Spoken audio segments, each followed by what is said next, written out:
हाथी और उसके दोस्त की कहानी। बहुत समय पहले की बात है। एक अजीब सी जंगल में एक हाथी बसने आया। वह जंगल उसके लिए नया था और वह दोस्त बनाने के लिए देख रहा था। वो सबसे पहले एक बंदर के पास गया। बंदर से बोला, क्या तुम मेरे दोस्त बनोगे? कहा, नहीं, तुम मेरी तरह नहीं जोड़ सकते। बंदर ने भी उसे मना कर दिया दोस्त बनाने के लिए। फिर वह घूमता घूमता जंगल में खरगोश के पास गया। खरगोश से बोला, खरगोश, क्या तुम मेरे दोस्त बनोगे? नहीं, तुम बहुत आकार में बड़े हो और तुम मेरे बिल में नहीं आ सकते, इसलिए तुम मेरे दोस्त नहीं बन सकते। हाथी बेचारा वहाँ से भी परेशान होता हुआ चला गया, क्योंकि उसका कोई दोस्त नहीं बना था। वह घूमते घूमते एक तालाब के पास पहुँचा। तालाब में इधर उधर देखने के बाद वह बहुत परेशान होता हुआ देख रहा था। उसे कोई नहीं दिखाई दे रहा था। वह अपने आप को अकेला महसूस कर रहा था, क्योंकि वह जंगल में अकेला था। ना ही उसका कोई दोस्त था जो उसके साथ बैठ सके। अब बेचारा वो बहुत परेशान हो गया था। अचानक से उसने एक मेंढक को देखा। मेंढक से बोला, क्या तुम मेरे दोस्त बनोगे? नहीं, क्योंकि तुम मेरी तरह नहीं उछल सकते हो। नहीं, तुम मेरी तरह नहीं उछल सकते। फिर एक दिन सभी जानवरों को जंगल में इधर उधर दौड़ रहे थे। ये देखकर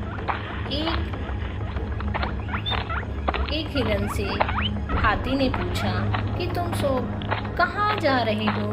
तो उन्होंने कहा कि आज शेर शिकार पर निकले हैं, तो इसलिए हम दौड़ रहे हैं। शेर से हाथी ने कहा कि तुम निर्दोषों को क्यों चोट पहुंचा रहे हो? तो शेर ने कहा, जाओ और मुझे परेशान मत करो। शेर ने उसका मजाक उड़ाया। अब हाथी को एक तरफ चले जाने को कहा था, लेकिन हाथी को गुस्सा आ गया।